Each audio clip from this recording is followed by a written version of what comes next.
Did you see this time? Did you see this clock? Did you see this clock? I have an illustration. I asked the Lord, I say to myself, Lord, why is it that they don't obey your powerful name? Why people don't obey you? Lord, why many people don't obey you? Why is it that many people doesn't obey you, Lord? Why is it, Lord, that many people doesn't obey you? You have commanded them to obey God. You have commanded them to love God. You have commanded them to seek first the kingdom of God. You have commanded them to do the will of God. But why is it that people doesn't obey you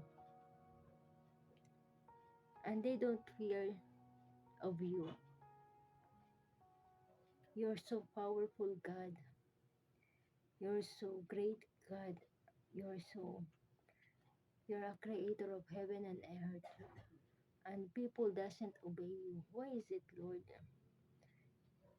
They don't respect your command. They do not respect your command, Lord. They do not obey you. Why is it, Lord? And the Lord show me a clock, and this is the time.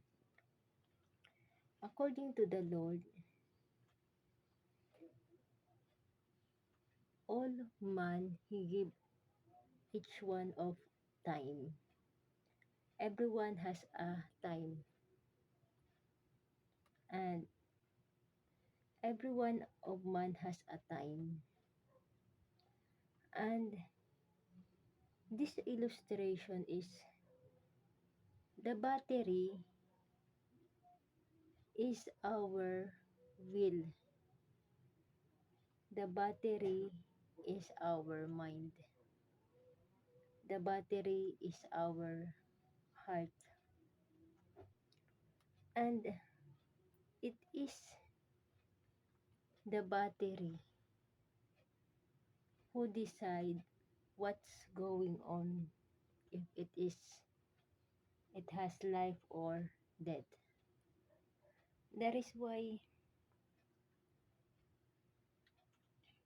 the moment that God remove your battery, the moment that God remove your battery, even if you have complete accessories, even if you have complete time, even you have completed, even if you have clock or body, the moment that God remove your battery, you are nothing in the sight of the Lord. That is why God says to me, it's okay if they do not obey.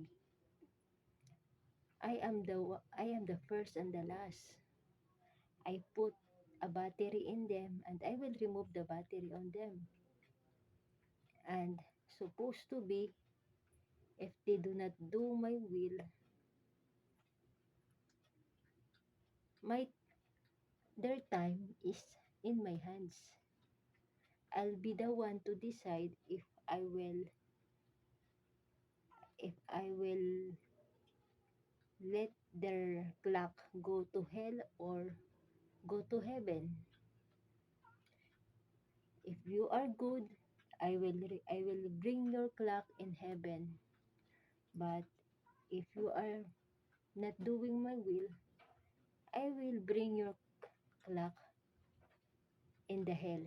Our our clock is the body, the soul, and the spirit. Spirit is from God, but our soul is like a clock. If you do not follow God today, He will decide. He will remove the battery and He will do His will to you. Just follow God today. And my question is, why is it that man doesn't obey you, Lord? But the Lord will love those who don't obey Him. The Lord is a final judge to those who don't obey Him. God bless.